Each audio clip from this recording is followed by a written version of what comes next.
이런 뼈대에다가 이제 본문은 살 붙여서 한 줄씩 풀어서 쓰시는 거예요. 그런데 아까 이런 서론의 체계도 있고 이런 체계가 논문은 심사위원들이 이런 뼈대에 틀이 갖춰져 있는가를 보는 건데 이런 거를 쓰실 때 또 이제 형식 같은 게 굉장히 중요해요. 그래서 보시면 이 이름표시나 참고문헌 하나 달 때도 심사위원들이 내용을 안 읽어봐도 이게 APA, 시카고, 하버드, 밴쿠버, MLA 이런 스타일이 있습니다. 그런데 학교마다 다르지만 우리나라 APA를 많이 따라요. 그러면 APA 스타일을 하나 이렇게 참고문헌 레퍼런스를 달아도 이런 식으로 단행본 달 때, 또 한 챕터를 인용할 때, 또 저널을 인용할 때, 저널을 하나 인용하더라도 요즘에 이런 DOI라는 디지털 색인 넘버 이런 것도 찾아서 넣어줘야 되고 이 형식이 권호 표시 이런 것도 뭐 어떤 저널을 봤다. 그런데 제12권 제3호 어떤 논문 보면 그렇게 써져 있다가 또 12 가로 열고 3 썼다가 5점, 12점, N5.3 막 이렇게 써져 있다가 천차만별일 거예요. 그러면 어떤 형식에 따라야 되는지 그리고 본문도 마찬가지예요. 써보면 홍길동 등이라고 돼 있는 것도 있고 또는 홍길동 콤마, 김길동 콤마, 박길동 콤마 막 다 써주는 경우도 있잖아요.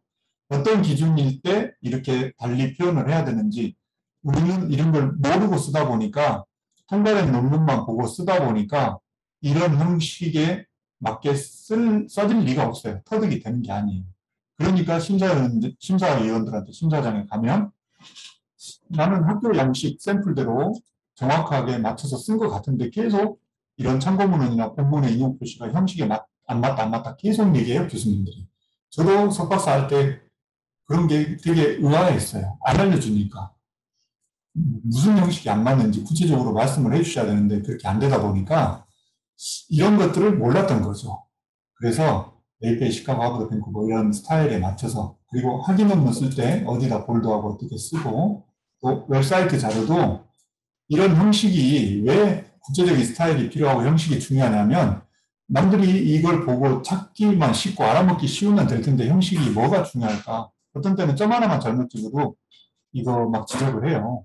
이게 형식에 안 맞고 추적 표시를 하더라도 부정확하거나 불분명하게 형식이 안 맞겠으면 비의도적 표절이 되니까 문제가 되는 겁니다. 나중에 두고두고.